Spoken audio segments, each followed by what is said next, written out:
Welcome to The Explainer. Today, we're investigating a massive global paradox. It's a mystery of planetary proportions that involves millions of years of hidden geology, bizarre microscopic creatures, extreme underwater volcanoes, and the very engine that regulates the climate of our entire world. So get ready because we're about to solve the Great Salt Mystery. Okay, let's dive into this. Think about it. Every single day, hundreds of thousands of freshwater rivers constantly pour into our ocean basins. You'd logically think that this continuous, relentless influx of fresh water would dilute the sea, making it, well, fresh, right? But as anyone who has accidentally swallowed a mouthful of seawater at the beach knows, that is definitely not the case. I mean, the ocean is just staggering in its saltiness. To put this into perspective for a second, if you could somehow instantly extract all the dissolved salt in the global ocean and spread it evenly over the Earth's entire landmass, it would form a towering layer of solid salt 50 meters thick. That's over 160 feet of salt, covering literally every continent, mountain, and valley on the planet. No way, right? Part 1. The Great Salt Mystery. So where on Earth did all of this salt actually come from? If the rivers are fresh, how did the ocean get so incredibly salty? Well, let's begin our investigation with our first major suspect, the land beneath our feet and the rain falling from the sky. It actually all starts high up in the atmosphere. As rain falls, it absorbs carbon dioxide from the air, creating this very weak, slightly acidic solution known as carbonic acid. When this rain hits the land, it slowly but relentlessly eats away at continental silicate rocks in a process called chemical weathering. This chemical reaction breaks down the rock, releasing dissolved ions. We're talking things like sodium, potassium, calcium, and magnesium. These mobilized ions are washed into surface runoff and flow right into our river systems. So it turns out, rivers actually are carrying salt, just in forms and amounts that are way too diluted for our taste buds to detect. But it's not just a matter of dumping today's river water into a giant bowl. To get to the massive salt inventory we see in today's oceans, it took an absolutely unfathomable amount of time. If the primordial oceans started as pure freshwater, it would have taken roughly 200 to 300 million years of this continuous, slow geological dripping of river discharge to accumulate the modern marine salt inventory. The oceans essentially acted like a giant basin, capturing and concentrating these highly diluted minerals over eons. Part 2. Earth's Deep Chemical Reactors. But hey, rain and continental rivers, that's really only half the story. The ocean isn't just concentrated river water. To find out what else is altering our ocean's chemistry, we need to leave the sunlit surface and descend down to the extreme pressure of the deep, dark ocean floor. Down here along mid-ocean ridges, we find hydrothermal vents. These extreme underwater hot springs act as giant chemical reactors. Freezing seawater seeps deep into fissures in the Earth's crust, where it gets superheated by underlying magma to blistering temperatures of up to 400 degrees Celsius. The intense heat and pressure cause these violent chemical reactions. This process actually strips the descending seawater of certain ions, like magnesium and sulfates, incorporating them directly into the rock. Simultaneously, the superheated fluid blasts back up, infusing the ocean with heavy metals leached from the crust, like iron, zinc, and copper. And incredibly, the entire volume of the world's oceans cycles through these underwater volcanic vents every 10 to 20 million years.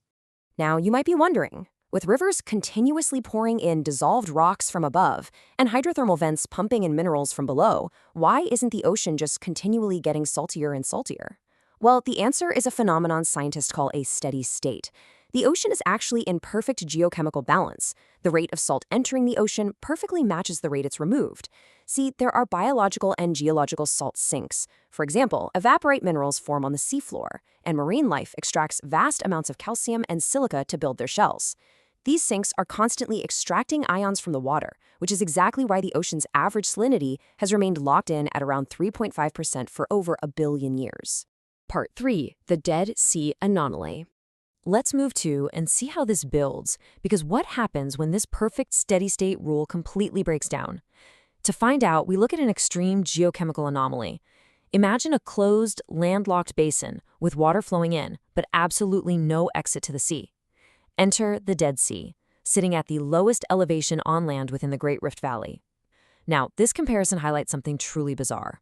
While normal open oceans maintain that steady 3.5% salinity, the Dead Sea sits at a staggering 34.2%. Because the only way water escapes this basin is through intense, relentless desert evaporation, the fresh water leaves but the minerals are trapped behind, constantly concentrating over millions of years. Because of this extreme concentration, the Dead Sea is roughly 20% denser than normal ocean water, which is the exact reason why the human body floats effortlessly on its surface like a cork. You literally don't even need to swim. Now, what's really interesting about this slide is the bizarre chemical inversion in the Dead Sea's makeup. In the regular ocean, common table salt, sodium chloride, makes up between 85% and 97% of the dissolved minerals. But in the Dead Sea, magnesium chloride absolutely dominates at nearly 51%. So why does this happen? It's due to a process called halide precipitation. As the Dead Sea water evaporates and concentrates, sodium chloride reaches its physical saturation point first and crystallizes out, falling to the lakebed like a constant underwater salt snow. This essentially dumps the sodium, leaving the highly soluble magnesium to take over and dominate the remaining liquid brine. Part 4. Surviving the salt. This extreme, saturated environment brings us to a fascinating biological puzzle: surviving the salt. How on earth do living creatures manage to survive in a marine environment that, chemically speaking, is constantly trying to dehydrate them? Well, the answer lies in microscopic extremophiles. This pigment absorbance chart comes from research on extreme halophilic archaea. These are tiny, ancient, single-celled organisms that not only survive in the Dead Sea, but occasionally multiply so rapidly they turn the entire lake red. Because cell membranes are semi-permeable, a highly salty outside environment normally sucks all the water out of a cell via osmosis. But these archaea survive by employing a radical salt-in strategy. They actively pump massive amounts of potassium ions right into their own cells to perfectly match the brutal external osmotic pressure of the Dead Sea. Their internal enzymes have adapted so intensely to this that if you drop them into fresh water, their cellular machinery would literally denature and fall apart. And this brilliantly illustrates how larger, more familiar creatures handle ocean salt. To a typical bony fish, or teleost, the ocean is actually a dehydrating desert. Their internal fluids are only about a third as salty as the ocean, so they have to constantly drink seawater to avoid shrinking while actively excreting the excess salt through specialized chloride cells in their gills. Sharks, however, take a totally different route. They're what we call osmoconformers. They essentially make their own bodily fluids just as salty as the ocean by storing high concentrations of urea and a chemical called TMAO.